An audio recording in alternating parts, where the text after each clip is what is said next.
Welcome back. तो आज हम लोग अपना rules of debit and credit में आज टी शेप अकाउंट बनाना सीखेंगे। Rules of debit and credit का मैं आपको कंसेप्ट पहले सिखा चुकी हूँ। अगर आपने मेरी वो वीडियो नहीं देखी है तो उस वीडियो का लिंक मैं डिस्क्रिप्शन बॉक्स में दे दूँगी।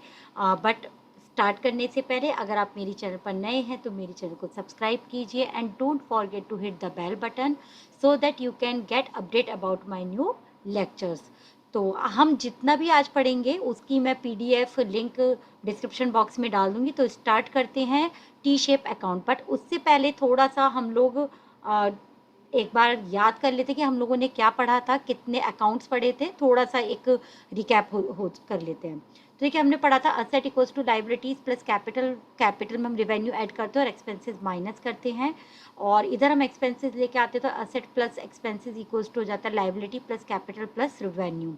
तो हमारे इक्वल टू की जो लेफ्ट हैंड साइड होती है उसे हम बोलते हैं डेबिट साइड अकाउंट्स में, और इक्वल टू के जो हमारे राइट हैंड साइड होती है उसे हम बोलते हैं क्रेडिट साइड।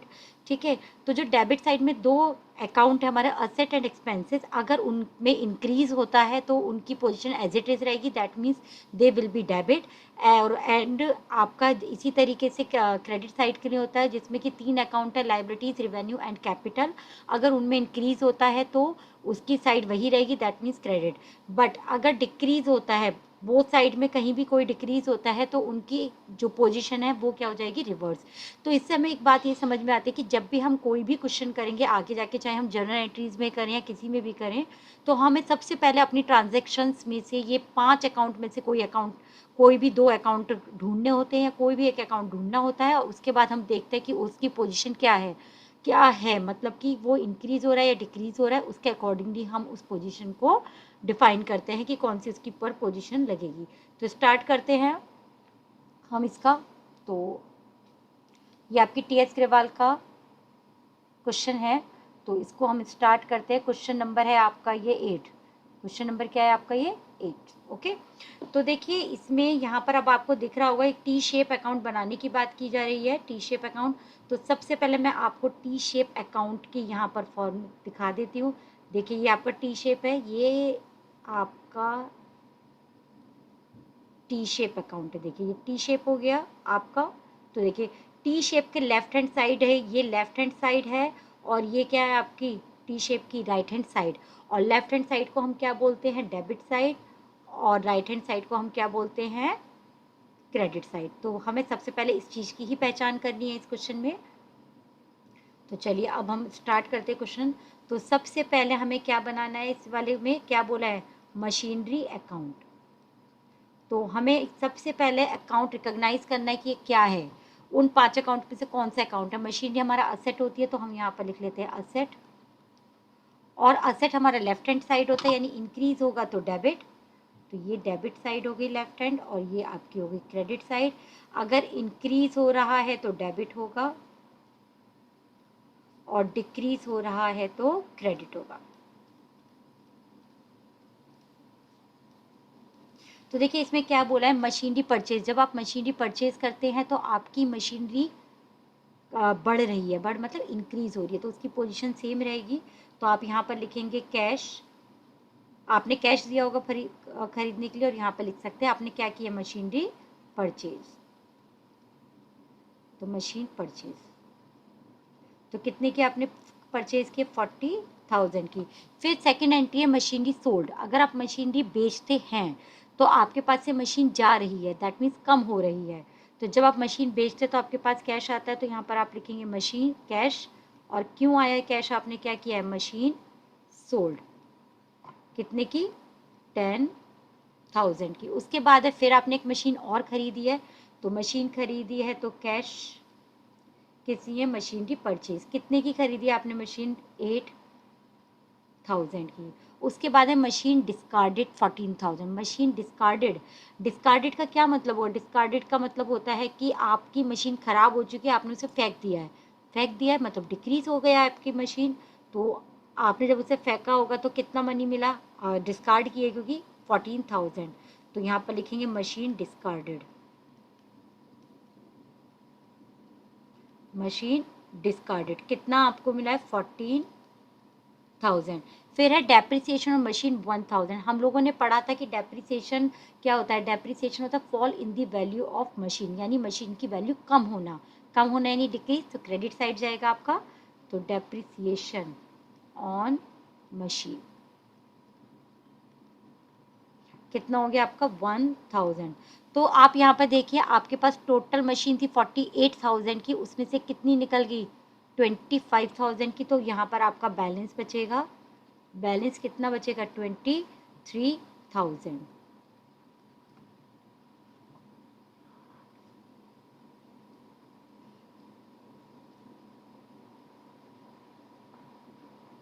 तो ये आपका बैलेंस बचा है 23,000।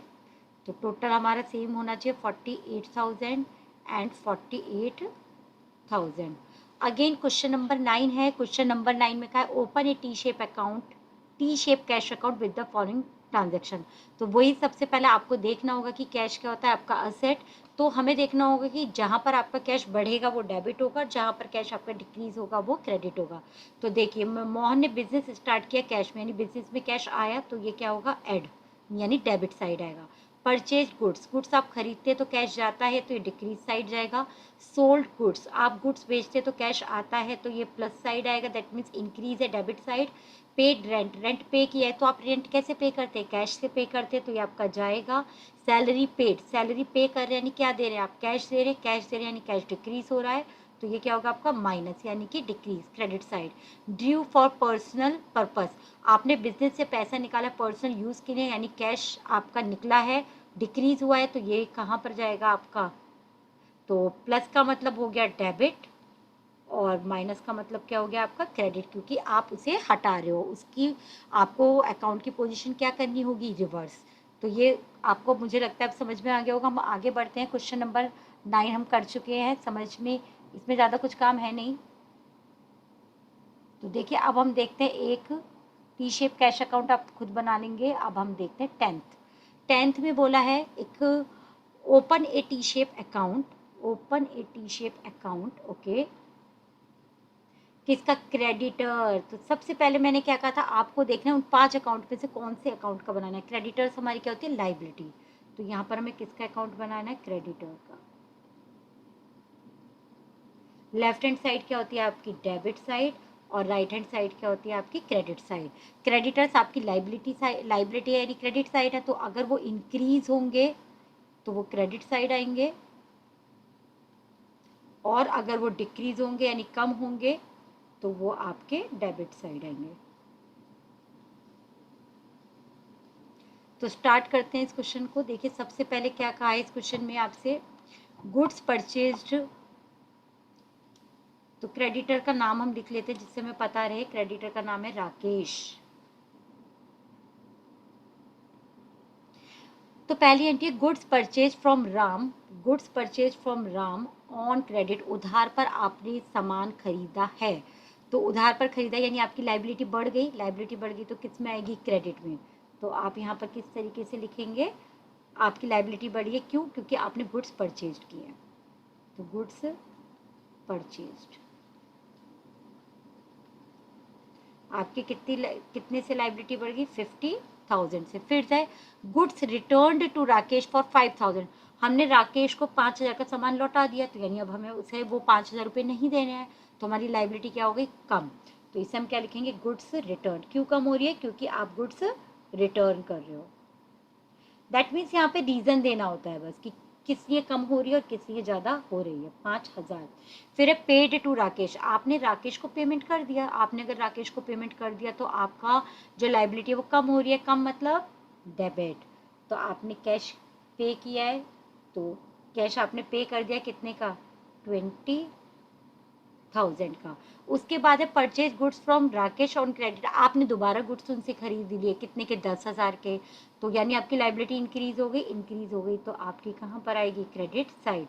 तो गुड्स परचेज्ड कितना हो गया 10,000। तो देखिए जहाँ पर आपका ज़्यादा होता है वहीं का टोटल हमें शो करना होता है बोथ साइड, तो यहाँ पर ज़्यादा है तो बोथ साइड क्या होना चाहिए, हमारे इसकी एक खासियत होती है कि बोथ साइड आपको क्या शो करनी होती है इक्वल, तो यहाँ भी कितना आना चाहिए 60,000। तो यहाँ पर भी हमारा कितना आएगा 60,000, 60,000, बट है कितना यहाँ पर 25,000, दैट मीन्स 35,000 का क्या हो गया आपका बैलेंस, क्या हो गया बैलेंस। ओके, तो दैट मीन्स हमारा 35,000 के क्रेडिटर्स अभी भी लेफ्ट हैं। ओके, अब आगे बढ़ते हैं हम। तो ये बहुत इजी कंसेप्ट है, स्टिल मैंने फिर भी वो क्वेश्चन ले लिए जिससे आपको पूरा जो बचे हुए क्वेश्चन है उनमें कोई दिक्कत नहीं हो। तो एक क्वेश्चन और ले लेते हैं हम इसका, क्वेश्चन नंबर 14। इसमें बोला है फ्रॉम दी फॉलोइंग पर्टिकुलर्स, हमें क्या बनाना है, प्रिपेयर करना है प्रोप्राइटर्स कैपिटल अकाउंट। तो सबसे पहले आप इसकी पोजीशन को सोचिए, कहाँ पर होता है ये आपका, यस ये आपका क्रेडिट साइड होता है, तो ये आपका कैपिटल अकाउंट हो गया। क्रेडिट साइड होता है तो यानी इंक्रीज होगा तो क्रेडिट आप लिख सकते हैं, इंक्रीज मैंने प्लस माइनस का ही साइन लगा दिया है, और डिक्रीज होगा तो क्रेडिट, डेबिट सॉरी। तो सबसे पहले है आपका बिजनेस आपने स्टार्ट किया, बिजनेस आपने स्टार्ट किया कितने 45,000 से, तो आपकी कैपिटल इंक्रीज हुई है क्योंकि बिजनेस स्टार्ट किया है। तो पहली एंट्री क्या आएगी आपकी, बिजनेस स्टार्टेड। किससे किया है, कैश से, कुछ दिया नहीं है बट हम मानते हैं जब कुछ नहीं दिया होता कि कैश से स्टार्ट किया होगा 45,000। उसके बाद क्या, withdraw from business for personal use, आपने बिजनेस से पैसा निकाला है पर्सनल यूज के लिए। तो जो ड्राइंग्स होती है बेसिकली जब हम अपने पर्सनल यूज के लिए निकालते हैं उसे हम बोलते हैं ड्राइंग्स। और ड्राइंग्स क्या होता है basically, decrease in value of capital. Decrease मैंने वर्ड बोल दिया तो यानी डेबिट साइड मुझे जाना पड़ेगा। तो आपने क्या निकाला है, कैश निकाला है फॉर पर्सनल यूज। ड्राइंग्स भी लिख सकते हैं हम इसको, बट ये हम सिंपल टी शेप अकाउंट सीख रहे हैं तो यहाँ कुछ मेंशन करने की जरूरत एज सच नहीं है। इसके बाद है फर्दर कैपिटल इंट्रोड्यूस, बिजनेस में आप और कैपिटल लेके आए यानी इंक्रीज हुई है आपकी कैपिटल। तो कैपिटल आप इंट्रोड्यूस कर रहे हो तो क्या आया है, बिजनेस में कैश आया है, तो कैश आया कैसे आया, एज एडिशनल कैपिटल। तो कितना आया है 55,000। उसके बाद है income tax paid. Income tax की कंसेप्ट आपको समझनी पड़ेगी। इनकम टैक्स बंदा अपनी पर्सनल इनकम पर देता है, अपनी इनकम पर टैक्स पे कर रहा है, तो दैट मीन्स ये पर्सनल एक्सपेंस हो गया। पर्सनल एक्सपेंस मतलब ड्राइंग्स हो गया, और ड्राइंग्स क्या होता है आपका, ड्राइंग्स होता है decrease in value of capital, that means ये माइनस में आएगा। तो आप यहाँ पे लिख देंगे आपने कैश पे किया था, क्यों, ड्राइंग्स, या ये टैक्स पेड भी लिख सकते हैं, इनकम टैक्स पेड। तो कितना 5,000। उसके बाद क्या है देखिए आपका, उसके बाद है कि आपने कितना पे किया है, आपने प्रॉफिट किया है 30,000। तो देखिए प्रॉफिट जो होता है वो आप लोग आपकी कैपिटल को क्या करता है, इंक्रीज करता है, ठीक है। तो इसको आप क्या करेंगे, इसको आप ऐड कर देंगे। तो यहाँ पर आप लिखेंगे प्रॉफिट, क्योंकि आपकी कैपिटल में रिवेन्यू ऐड होता है तो कितना 30,000। तो ये आपका 1,30,000 हो गया टोटल। बिल्कुल आपको अकाउंटिंग क्वेश्चन की तरह ही याद रखना है, आप आराम से कर सकते हैं। टोटल ये हो गया आपका 1,30,000। तो यहाँ भी कितना होना चाहिए 1,30,000। तो दैट मीन्स बैलेंस कितना बचा है आपका 1,15,000, 1,15,000 ये आपका बैलेंस बचा है। तो अब हम एक लास्ट क्वेश्चन और देख लेते हैं और आपका टी शेप अकाउंट डन।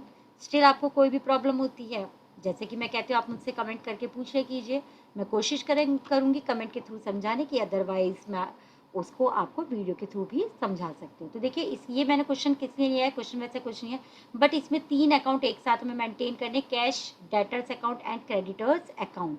तो सबसे पहले हमें इनकी पोजीशन चेक करनी पड़ेगी कि ये हमारे असेट है, लाइबिलिटी है, किधर होंगे, मतलब डेबिट साइड, ठीक है। तो यहाँ पर मैं डेटर्स ले लेती हूँ, डेटर्स अकाउंट।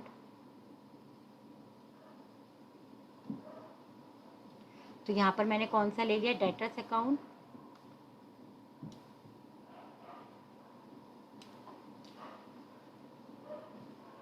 तो डेटर्स अकाउंट हमारा असेट होता है, पता है हमको। तो जब ये असेट होता है तो इंक्रीज यहाँ पर आएगा और डिक्रीज यहाँ पर आएगा। आप इंक्रीज और डिक्रीज खुद लिख सकते हैं। तो देखिए सबसे, और यहाँ पर मैं लिख लेती हूँ कैश अकाउंट, कैश भी हमारा असेट होता है, तो इंक्रीज यहाँ पर आएगा, डिक्रीज यहाँ पर आएगा। और क्रेडिटर्स हमारा क्या होता है, क्रेडिटर्स हमारी लाइबिलिटी होती है, तो लाइबिलिटी अगर बढ़ेगी तो क्रेडिट साइड और डिक्रीज होगी तो डेबिट साइड।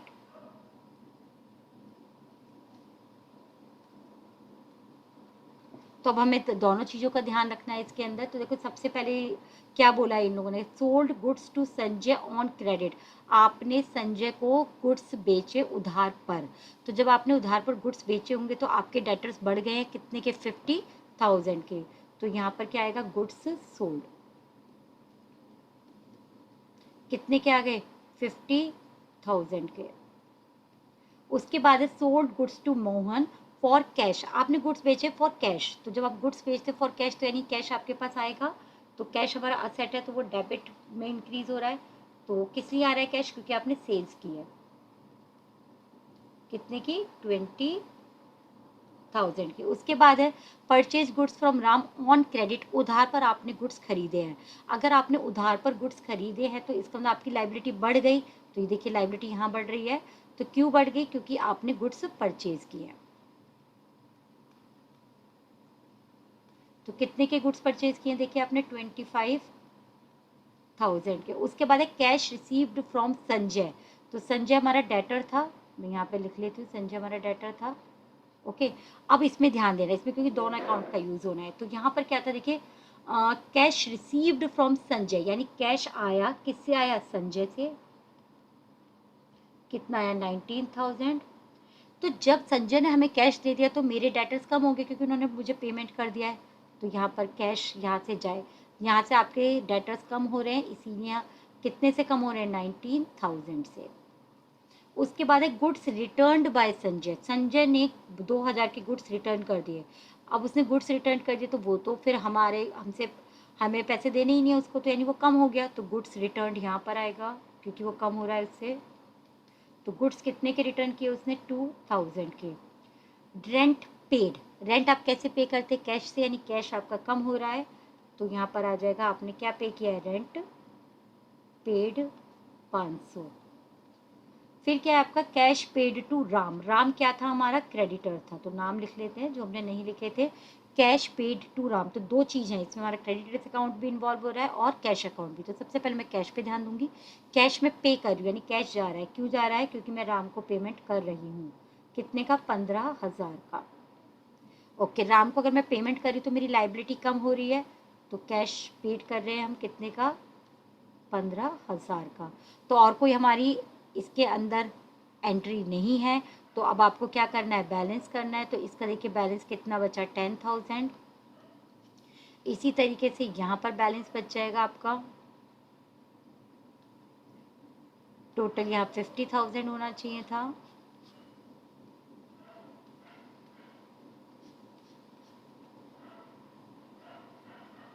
तो यहाँ पर आपका 21,000 बच गया है, यहाँ पर आपका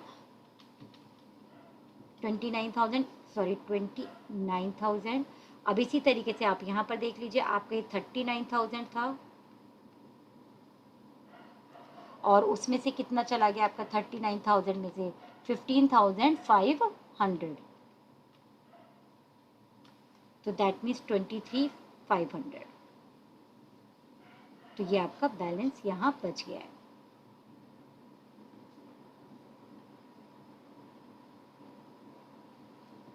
तो इसमें केवल टोटल का इतना कुछ नहीं था, क्योंकि इसमें केवल क्वेश्चन में पूछा है कि put the following the proper side.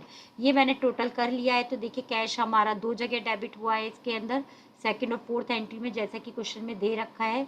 तो हमारा भी सेकंड एंड फोर्थ एंट्री में ही डेबिट हुआ है, और क्रेडिट होगा 6th एंड 7th एंट्री में, हमारा भी 6th एंड 7th एंट्री में ही डेबिट हुआ है। तो इसमें कुछ नहीं था। तो बस सबसे पहले आपको क्या ध्यान रखना है, आपको ये देखना है कि उन 5 अकाउंट में से ये कहाँ पर आता है, फिर देखना है कि वो इंक्रीज़ हो रहा है या डिक्रीज़ हो रहा है। इसी तरीके से आप इसको कर सकते हैं। स्टिल आपको कोई भी प्रॉब्लम होती है तो आप मुझसे पूछ सकते हैं। अगर आपको ये पसंद आया हो तो please like, share and comment कीजिएगा।